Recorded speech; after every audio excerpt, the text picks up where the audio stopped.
Oke, baik Ibu, mungkin kita mulai aja ya Bu ya perkuliahan hari ini. Sebelumnya, Iya, Assalamualaikum. Izin off kamera ya Bu ya. Sebelumnya, Assalamualaikum warahmatullahi wabarakatuh.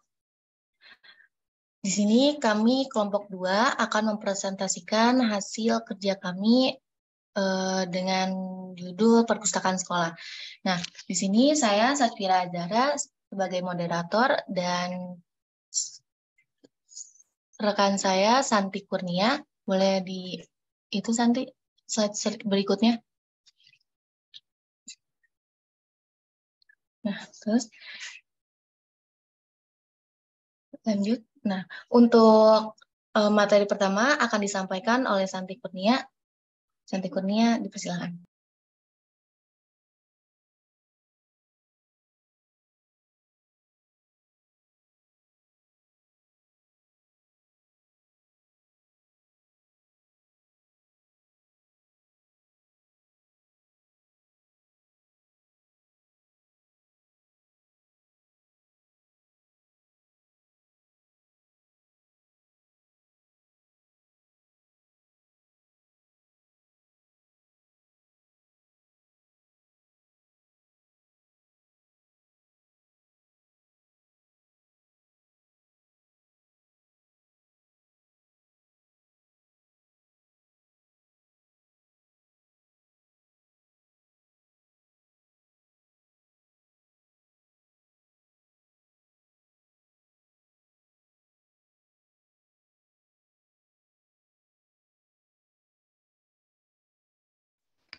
Baik, terima kasih Kira. Mohon maaf Ibu sebelumnya tadi situ share screen-nya keluar karena lagi lelep banget.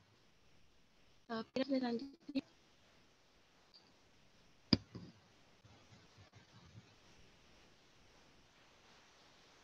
perpustakaan.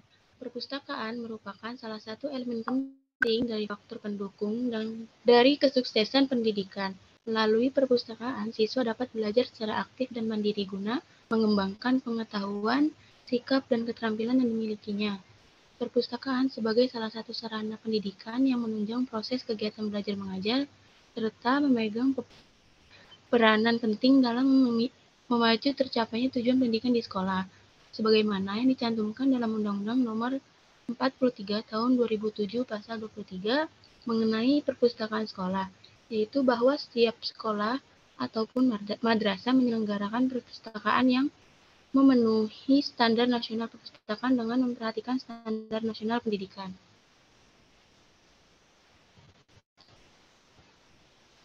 Jenis-jenis perpustakaan. Yang pertama ini ada perpustakaan nasional. Kedua ada perpustakaan umum. Ketiga perpusat atau kedinasan. Keempat ada perpustakaan perguruan tinggi. Dan yang kelima perpustakaan sekolah. Selanjutnya Kira. Oke, selanjutnya di sini ada fungsi perpustakaan sekolah sebagai sumber belajar. Yang pertama itu ada fungsi edukatif. Fungsi edukatif merupakan penyediaan buku fiksi maupun non-fiksi. Yang kedua, fungsi informatif, menyediakan bahan buku dan bukan buku seperti majalah, buletin, surat kabar, clipping, peta, bahan-bahan cetak, CD, dan kaset. Yang ketiga itu ada fungsi tanggung jawab administrasi. Nah, fungsi tanggung jawab administratif ini meliputi pengelolaan koleksi, sirkulasi, keanggotaan, dan sebagainya. Yang keempat, ada fungsi riset, penyediaan bahan pustaka yang lengkap. Yang kelima itu ada fungsi rekreatif, yaitu berupa novel, romans, majalah, surat kabar, dan sebagainya. Selanjutnya, di sini ada tujuan perpustakaan sekolah sebagai sumber belajar. Tujuan perpustakaan sekolah menurut Yusuf dan Suhendra, tujuan perpustakaan sekolah itu yang pertama ada memenuhi kebutuhan informasi bagi masyarakat di lingkungan sekolah yang bersangkutan khususnya para guru dan murid. Yang kedua ada sebagai media dan sarana untuk menunjang kegiatan proses belajar mengajar di tingkat sekolah. Yang ketiga ada mendorong dan mempercepat proses penguasaan teknik membaca para siswa. Yang keempat, ada menyediakan berbagai macam sumber informasi untuk kepentingan pelaksanaan kurikulum. Dan yang terakhir, ada memperluas, memperdalam, dan memperkaya pengalaman belajar para siswa dengan membaca buku dan koleksi lain yang mengandung ilmu, pengetahuan, dan teknologi yang disediakan oleh perpustakaan. Selanjutnya akan dibacakan oleh Santi. Baik, selanjutnya ada pengelolaan perpustakaan sebagai sumber belajar. Lanjutnya, Mira.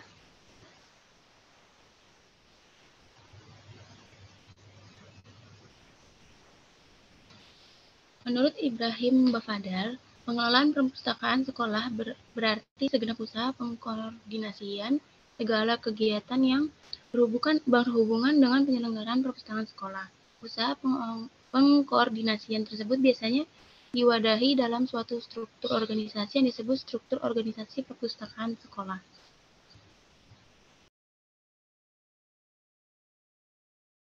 Oke, selanjutnya ada perpustakaan sekolah yang ideal sebagai sumber belajar. Beberapa kriteria perpustakaan sekolah yang ideal yang dapat berfungsi sebagai sumber belajar yang memadai bagi siswa sebagai berikut. Yang pertama, adanya status kelembagaan yang kuat dari perpustakaan. Kedua, struktur organisasi perpustakaan jelas dan berjalan dengan baik.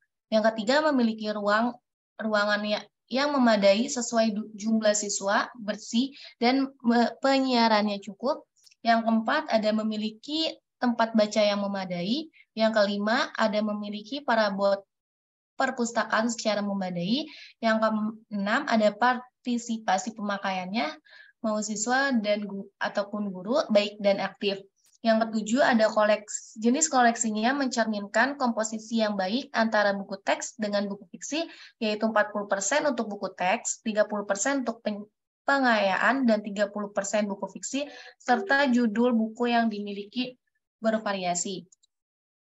Jadi kesimpulannya, keberadaan perpustakaan bukan hanya sebagai sarana prasarana pelengkap di sekolah, namun dapat dipergunakan sebagai sumber belajar bagi berbagai pihak di sekolah seperti siswa, guru, dan karyawan sekolah.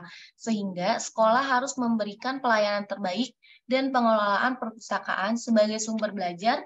Perpustakaan sekolah dalam pengelolaan dapat menjalani hubungan dengan semua pihak atau guru dengan melakukan kerjasama yang saling menguntungkan untuk meningkatkan dan mengembangkan perpustakaan.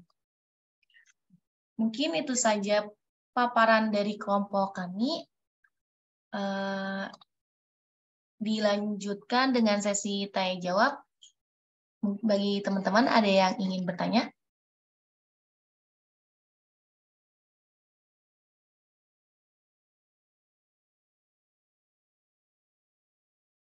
Mungkin untuk sesi yang pertama ini kita dua penanya dulu ya, karena kan ada kelompok lain yang akan maju. Izin bertanya, Vira. Iya, silakan Namira. Mengapa di setiap sekolah itu harus ada perpustakaan? Seberapa penting sih perpustakaan di sebuah sekolah itu? Seberapa penting perpustakaan? Oke, terima kasih Namira. Untuk satu penanya lagi.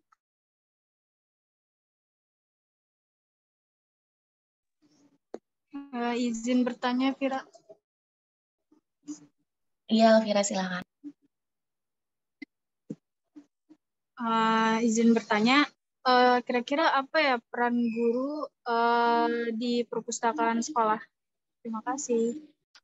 Oke, terima kasih Elvira. Untuk sesi pertama mungkin kita cukupkan dulu ya. Ibu izin diskusi dulu ya, Bu ya. Terima kasih.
Baik, Vira, nanti izin menjawab pertanyaan dari Namira ya. Namira tadi nanya kenapa perpustakaan itu harus ada di setiap sekolah. Menurut kelompok 2 ini, perpustakaan sekolah itu kan pusat sumber pengetahuannya ya, dan informasi yang ada di sekolahnya gitu, baik dari tingkat dasar atau tingkat menengah.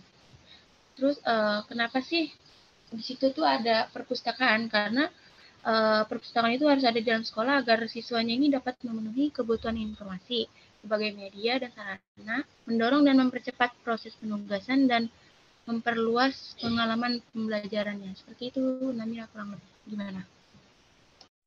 Santi, terima kasih.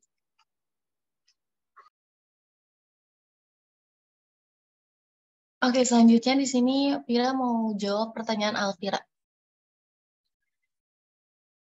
Jadi kan tadi pertanyaan Alvira itu apa sih peran guru dalam perpustakaan sekolah?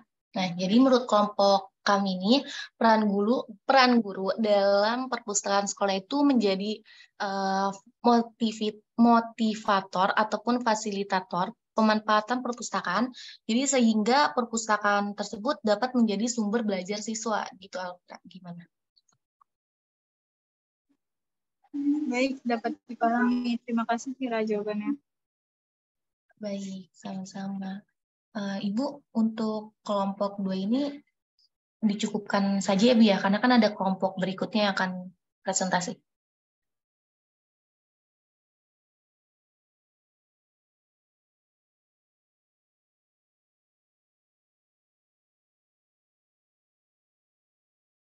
Baik, mungkin untuk kelompok 2 ini kami cukupkan kan ya. Untuk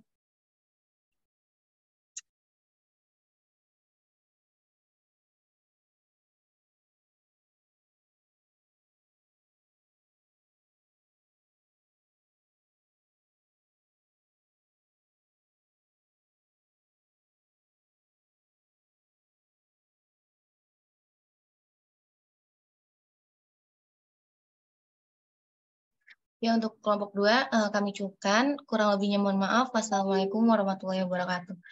Untuk kelompok selanjutnya boleh dipersiapkan ya untuk presentasi.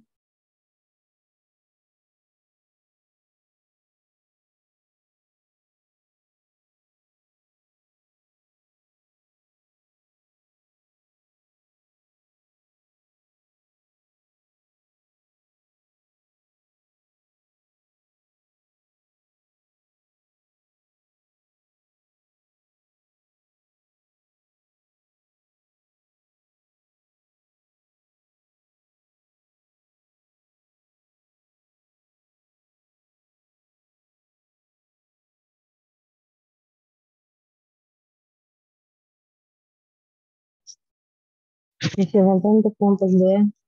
Kelompok 2 itu tiga ya? Tiga ya?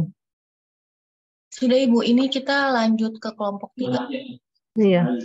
Silakan. Baik Ibu, sebentar Ibu.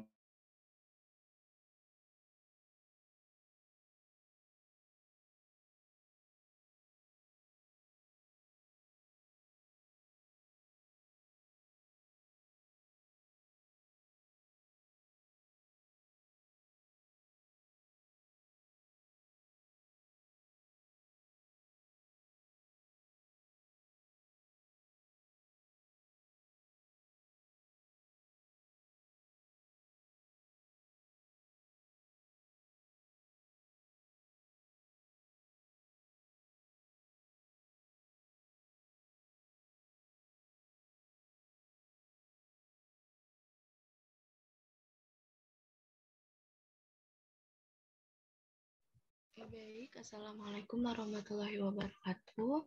Di sini kami akan mempresentasikan kelompok 3 yang dimana anggotanya itu ada Lydia Putri, Alvira, dan juga saya sendiri Riana Kartika Sari. Selanjutnya akan dibacakan oleh Alvira. Baik, selanjutnya kami akan membahas yang pertama itu ada Undang-Undang Nomor 43 Tahun 2007, yang kedua Permendiknas Nomor 24 Tahun 2007, Peraturan Menteri Pendidikan Nasional Nomor 25 Tahun 2008, yang keempat Standar Perpustakaan Sekolah, dan yang terakhir Pustakawan Sekolah.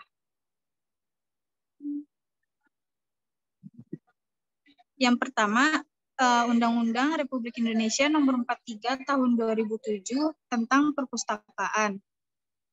Yang pertama ada ketentuan umum dalam perpustakaan, yang kedua hak, kewajiban, kewenangan masyarakat dan pemerintah, yang ketiga standar nasional dan perpustakaan, yang keempat koleksi perpustakaan, yang kelima layanan perpustakaan, yang keenam pembentukan, penyelenggaraan, pengelolaan dan pengembangan, yang ketujuh jenis tugas dan tanggung jawab,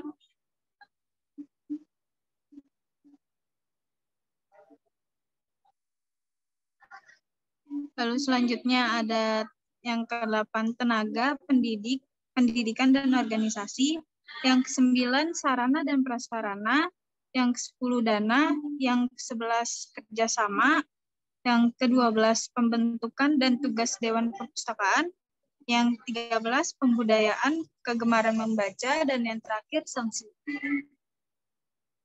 Itu adalah isi dari Undang-Undang Dasar Nomor 43 Tahun 2007 tentang perpustakaan. Berikutnya akan dibacakan oleh Lydia.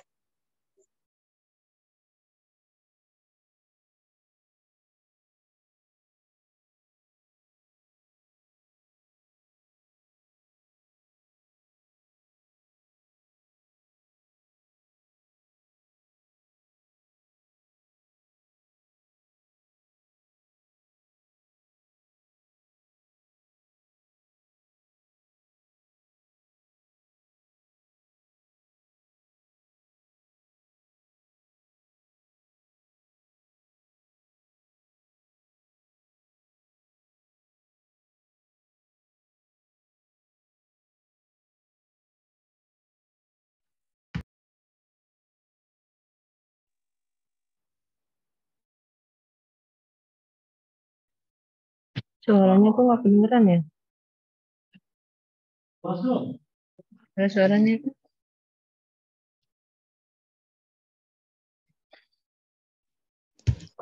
Di dalam undang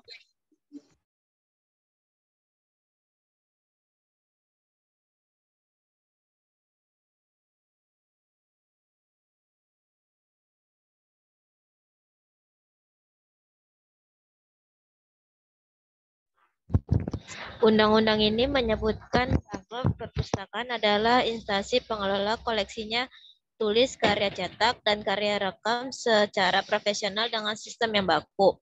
Perpustakaan diselenggarakan berdasarkan asas pembelaan sepanjang hayat, demokrasi keadilan, keprofesionalan, keterbukaan,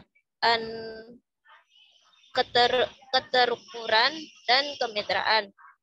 Pembentukan perpustakaan harus memenuhi syarat perpustakaan, yaitu memiliki koleksi perpustakaan, tenaga perpustakaan, sarana dan prasarana perpustakaan, sumber dan pendanaan, dan memberitahukan keberadaannya ke Perpustakaan Nasional.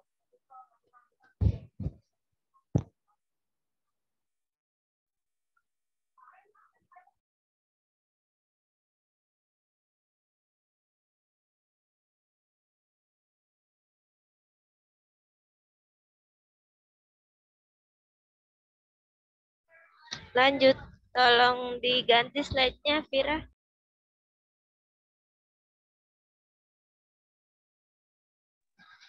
Standar nasional perpustakaan terdiri atas standar koleksi perpustakaan, sarana dan prasarana, pelayanan perpustakaan, tenaga perpustakaan, penyelenggaraan dan pengelolaan.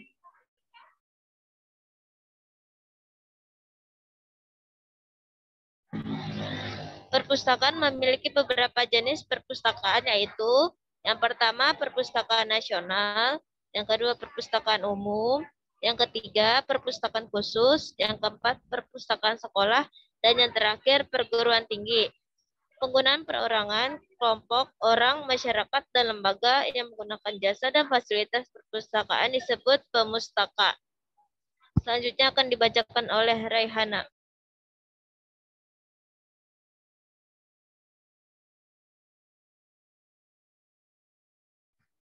Hak masyarakat. Masyarakat berhak atas layanan dan bermanfaatnya fasilitas perpustakaan. Mengusulkan keanggotaan Dewan Perpustakaan, mendirikan perpustakaan, dan berperan serta dalam pengawasan dan evaluasi terhadap penyelenggaraan perpustakaan. Masyarakat terpencil atau terisolasi berhak memperoleh layanan perpustakaan secara khusus. Masyarakat yang memiliki cacat untuk kelainan fisik, emosional, mental, intelektual, atau sosial berhak memperoleh layanan perpustakaan yang disesuaikan dengan kemampuan dan keterbatasan masing-masing. Masyarakat berkewajiban untuk menjaga kelestarian koleksi pustakawan dan sumber daya perpustakaan di lingkungannya, mendukung upaya penyediaan fasilitas layanan perpustakaan di lingkungannya, mematuhi seluruh ketentuan dan peraturan perpustakaan, dan menjaga ketertiban, keamanan, dan kenyamanan lingkungan perpustakaan.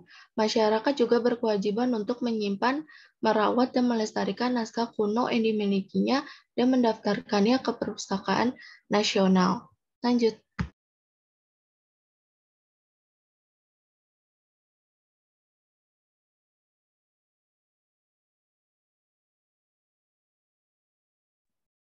Manfaat dari undang-undang ini adalah sebagai dasar hukum untuk hal yang berkaitan tentang perpustakaan. Manfaat bagi perpustakaan adalah segala kegiatan atau penyelenggaraan perpustakaan menjadi terjamin di setiap daerah. Perpustakaan juga diharapkan menjadi semakin berkualitas. Bagi pustakawan, undang-undang ini menjamin lahan pekerjaan mereka, sehingga diharapkan lulusan ilmu perpustakaan atau yang berhubungan dengannya tidak lagi khawatir akan pekerjaan karena perpustakaan harus dikelola oleh pustakawan atau tenaga ahli perpustakaan. Lanjut.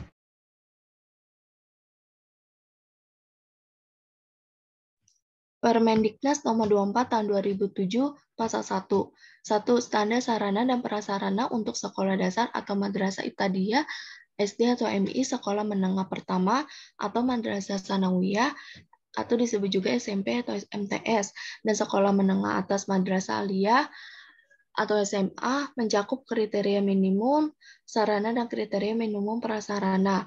2. Standar sarana dan prasarana bagaimana dimaksud pada ayat 1 tercantum pada lampiran peraturan menteri ini. Lanjut. Pasal 2, penyelenggara pendidikan bagi satu kelompok pemukiman permanen dan terpencil yang penduduknya kurang dari 1.000 jiwa dan tidak bisa dihubungkan dengan kelompok yang lain dalam jarak tempuh 3 km melalui lintasan jalan kaki yang tidak membahayakan dapat menyimpangi standar sarana dan prasarana sebagaimana diatur dalam peraturan menteri ini. Pasal 3, peraturan menteri ini mulai berlaku pada tanggal ditetapkan di Jakarta pada tanggal 28 Juni tahun 2007. Pelaksanaan pendidikan nasional harus menjamin pemerhatan dan peningkatan mutu pendidikan di tengah perubahan global agar warga Indonesia menjadi manusia yang bertakwa kepada Tuhan Yang Maha Esa, berakhlak mulia, cerdas, produktif, dan berdaya saing tinggi dan pergaulan nasional maupun internasional.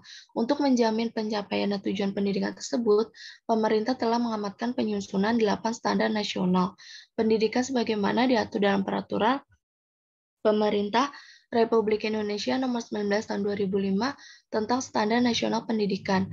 Standar Nasional Pendidikan adalah kriteria minimum tentang sistem pendidikan di seluruh wilayah hukum negara Kesatuan Republik Indonesia.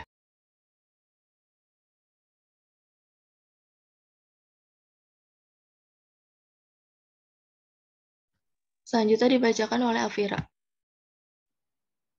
Ya, selanjutnya ada ketentuan umum. Yang pertama, sarana adalah perlengkapan pembelajaran yang dapat dipindah-pindah. Yang kedua, prasarana adalah fasilitas dasar untuk menjalankan fungsi sekolah atau madrasah. Yang ketiga, perabot adalah sarana pengisi ruang. Yang keempat, peralatan pendidikan adalah sarana yang secara langsung digunakan untuk pembelajaran. Yang kelima, media pendidikan adalah peralatan pendidikan yang digunakan untuk membantu komunikasi dalam pembelajaran. Yang keenam, buku adalah karya tulis yang diterbitkan sebagai sumber belajar. Yang ketujuh, buku teks pelajaran adalah buku pelajaran yang menjadi pegangan peserta didik dan guru untuk setiap mata pelajaran. Yang kedelapan, buku pengayaan adalah buku untuk memperkaya pengetahuan peserta didik dan guru. Yang kesembilan, buku referensi adalah buku rujukan untuk mencari informasi atau data tertentu. Yang 10, sumber belajar lainnya adalah sumber informasi dalam bentuk selain buku, meliputi jurnal, majalah, surat kabar, poster, situs atau website, dan compact disc.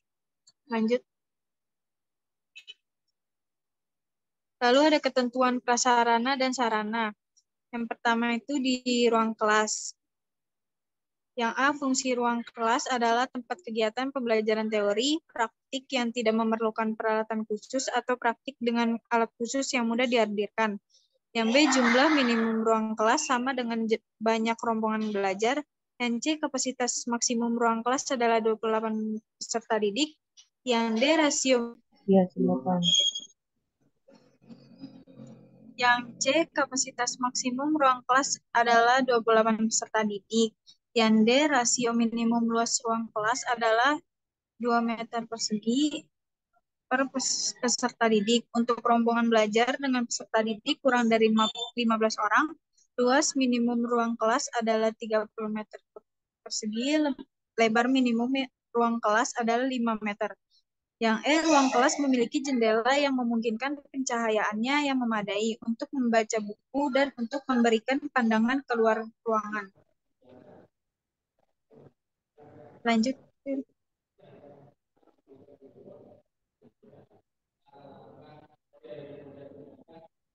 Yang ketiga ada ruang pimpinan.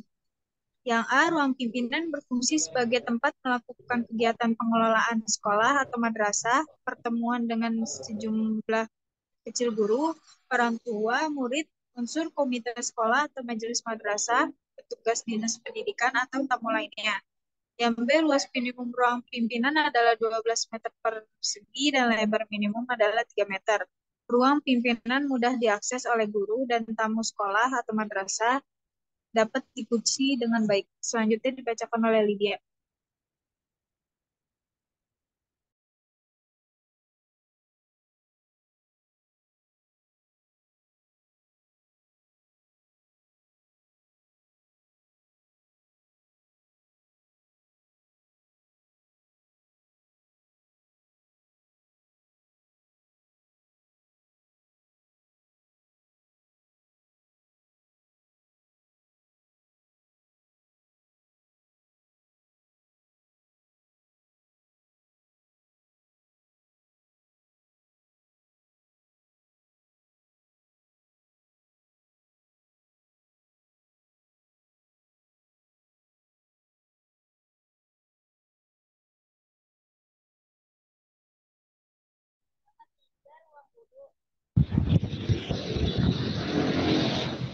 A, ruang guru berfungsi sebagai tempat guru bekerja dan istirahat serta menerima tamu, baik peserta didik maupun tamu lainnya. Yang B, rasio minimum ruang guru adalah 4 meter persegi per pendidik dan luas minimum adalah 32 meter persegi. Yang C, ruang guru mudah dicapai dari halaman sekolah atau madrasah ataupun dari luar lingkungan sekolah serta dekat dengan ruang pimpinan. Selanjutnya, yang B, kelengkapan prasarana dan prasarana. Sebuah sekolah sekurang-kurangnya memiliki prasarana sebagai berikut.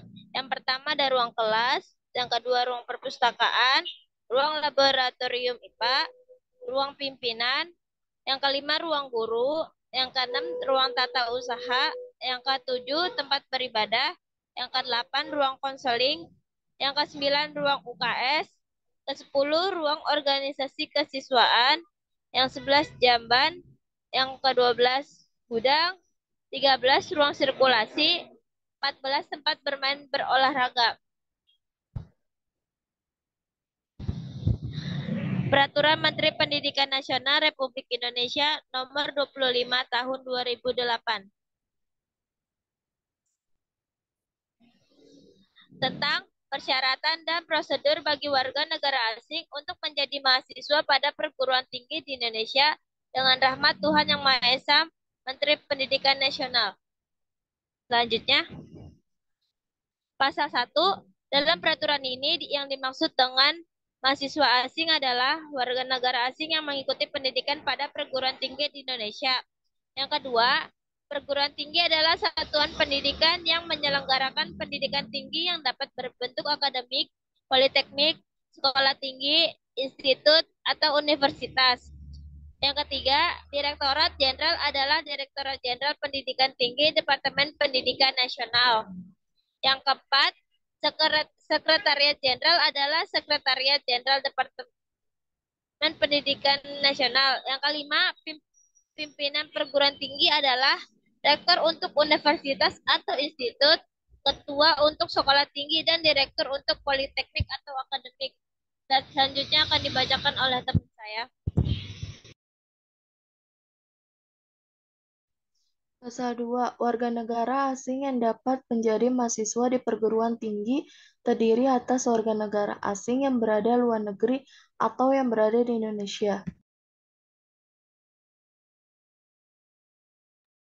Pasal 3. Persyaratan bagi warga negara asing untuk menjadi calon mahasiswa pada perguruan tinggi di Indonesia meliputi 1. Memenuhi persyaratan akademik untuk mengikuti pendidikan tinggi di Indonesia. Kedua, memiliki sumber pembiayaan untuk menjamin kelangsungan mengikuti pendidikan di perguruan tinggi. Yang ketiga, diterima oleh perguruan tinggi sebagai mahasiswa. Yang keempat, memiliki izin belajar dari Sekretariat Jenderal. Yang kelima, memiliki visa atau izin tinggal di Indonesia. Standar perpustakaan sekolah.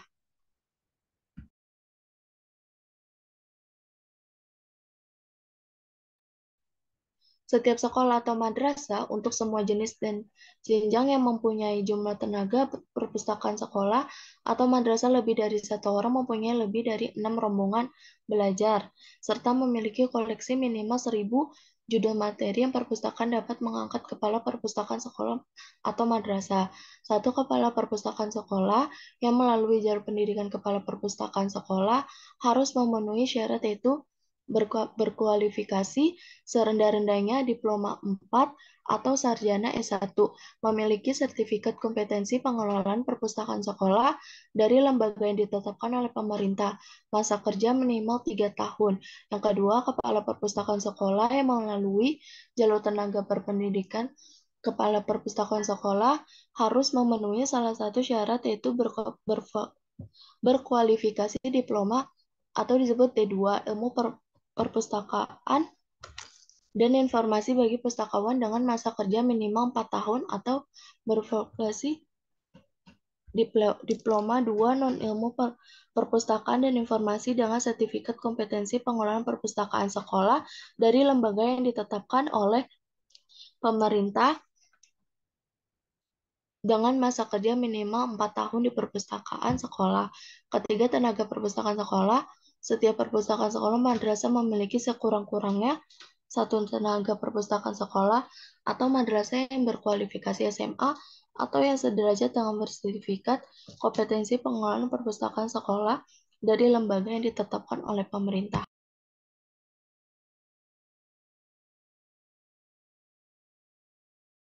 Pustakawan sekolah. Pengertian pustakawan. Pustakawan pada dasarnya adalah orang yang ditugaskan dan diberi wewenang tanggung jawab dan hak sepenuhnya oleh pejabat yang berwenang untuk melaksanakan tugas kepustakawan pada unit-unit perpustakaan, dokumentasi dan informasi baik instansi pemerintah maupun instansi swasta. Sedangkan dalam Undang-Undang Nomor 43 Tahun 2007 tentang perpustakaan disebutkan bahwa pustakawan adalah seorang yang memiliki kompetensi yang diperoleh melalui pendidikan dan melatih kepustakawan serta mempunyai tugas dan tanggung jawab untuk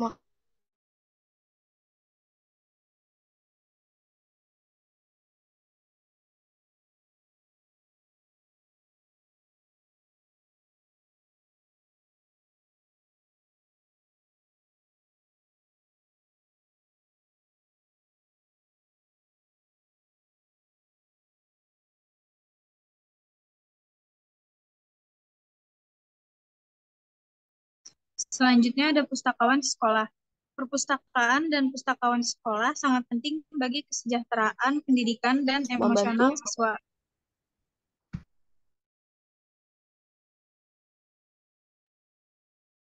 Pengelola sekolah harus memastikan ada pustakawan profesional yang tersedia untuk siswa. Pustakawan memiliki banyak peran, namun peran ini bisa dibagi menjadi 3 bagian utama, yaitu yang pertama penyokong literasi, juga mempromosikan kegiatan membaca, menciptakan strategi untuk membantu pembaca yang kesulitan membaca, dan memanfaatkan berbagai materi pembelajaran untuk membuat kegiatan membaca fiksi dan non-fiksi lebih menyenangkan bagi siswa yang kesulitan membaca. Yang kedua, pustakawan mengelola materi pembelajaran untuk semua guru dan siswa.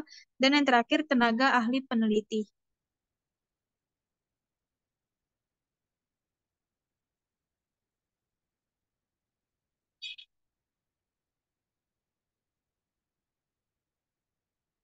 Menurut Dirjen Dikti, pustakawan harus mampu memilah-milah dan menyajikan informasi dengan mempertimbangkan yang pertama cakupan bahan yang ditelusur harus komprehensif dan sesuai dengan bidang minat pengguna. Yang kedua, relevansi, kesesuaian bahan informasi dengan keperluan pemakai. Yang ketiga, ketepatan waktu, tenggang waktu antara penerima sumber informasi dan penyebar luasnya harus sesingkat mungkin sehingga tidak terjadi keterlambatan pemerolehan informasi oleh pengguna.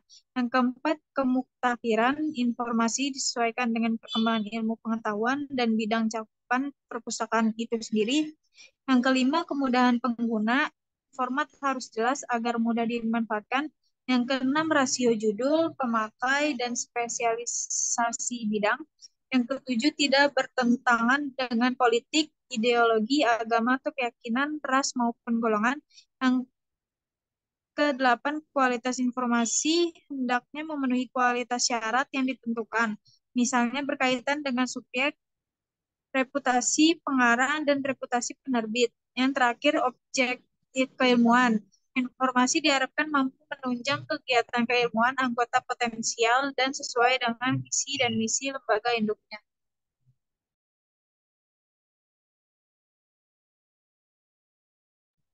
Mungkin di antara kalian ada yang ingin bertanya.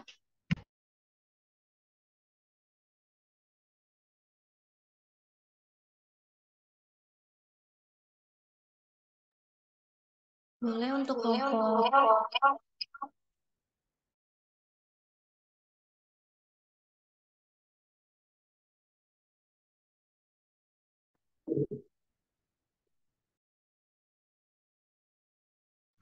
Iya, Vira, silakan.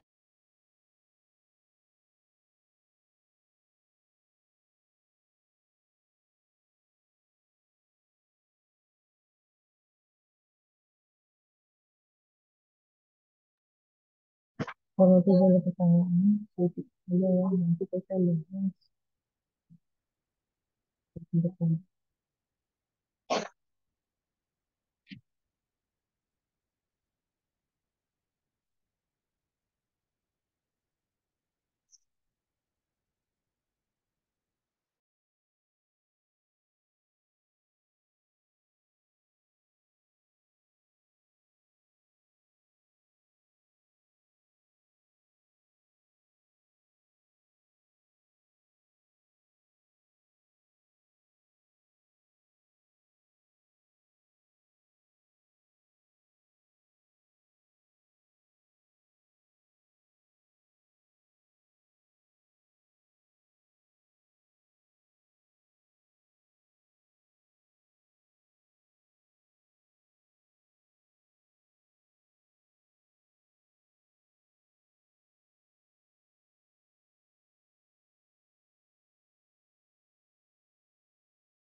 Ya, itu ada pertanyaan dari Vira, mau kelompok Vira menjawab.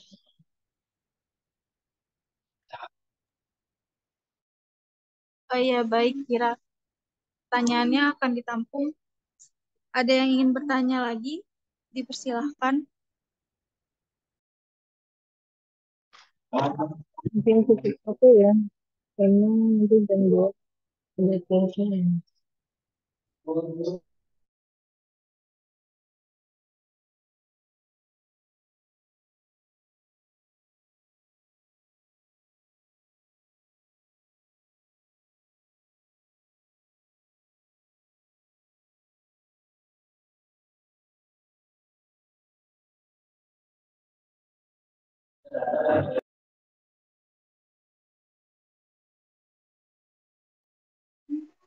Baik, jika tidak ada yang ingin bertanya, saya izin menjawab pertanyaan dari Vira ya, Bu.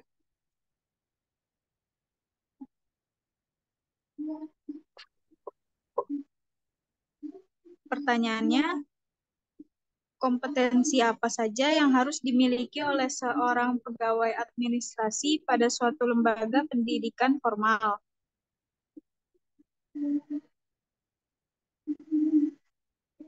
Jadi, kompetensi yang harus dimiliki seorang pegawai administrasi itu yang pertama itu memahami fungsi Microsoft Office. Tugasnya itu mengorganisir dan memasukkan data-data perusahaan. Untuk itu harus menguasai setidaknya dasar Microsoft Word, Microsoft Excel, atau Microsoft PowerPoint. Yang kedua, kemampuan komunikasi yang baik untuk berinteraksi dengan banyak orang, baik dari level karyawan sampai atasan. Yang ketiga, kemampuan menulis. Karena akan banyak berhadapan dengan kegiatan surat menyurat dan mencatat. Yang keempat, manajemen waktu yang baik. Staf admin memerlukan ketelitian dan kedisiplinan yang tinggi dalam mengatur waktu, karena seringkali perusahaan membutuhkan data dalam waktu singkat. Dan yang terakhir, memperhatikan detail dan ketelitian. Bagaimana, Vira, jawabannya? Vira, terima kasih ya. Baik, sama-sama. Karena waktunya sudah mau habis, kami dari kelompok 3 izin mengundurkan diri. Bila ada kesalahan, mohon dimaafkan. Wassalamualaikum warahmatullahi wabarakatuh. Waalaikumsalam warahmatullahi wabarakatuh. Waalaikumsalam warahmatullahi wabarakatuh. Terima kasih sudah kompak. Dua ya, 2 dan 3. Ini mohon maaf ini suasananya kurang kondusif, mungkin nanti di hadapan kita akan bahas. Mohon maaf Ibu, suaranya kurang Hah? Suara Ibu nggak kedengeran? kurang Sekarang jelas kedengeran Ibu. tuh? Sekarang jelas? Iya, sedikit Ibu. Oke. Terima kasih kepada kelompok 2 dan 3. Nanti kebetulan akan kita perjelas lagi ya. Mungkin ada. Mohon maaf karena Ibu bagi bicara jadi kurang kondusif yang menjelaskan. Ya, terima kasih sebelumnya. Ibu sudah absen ya, sudah absen semua. Ya, mungkin itu sebelum kita akhir kita baca kafarat majelis. Subhanakallahumma wa bihamdika asyhadu an la ilaha illa anta astaghfiruka wa atubu ilaik. Terima kasih. Assalamualaikum warahmatullahi wabarakatuh. Waalaikumsalam.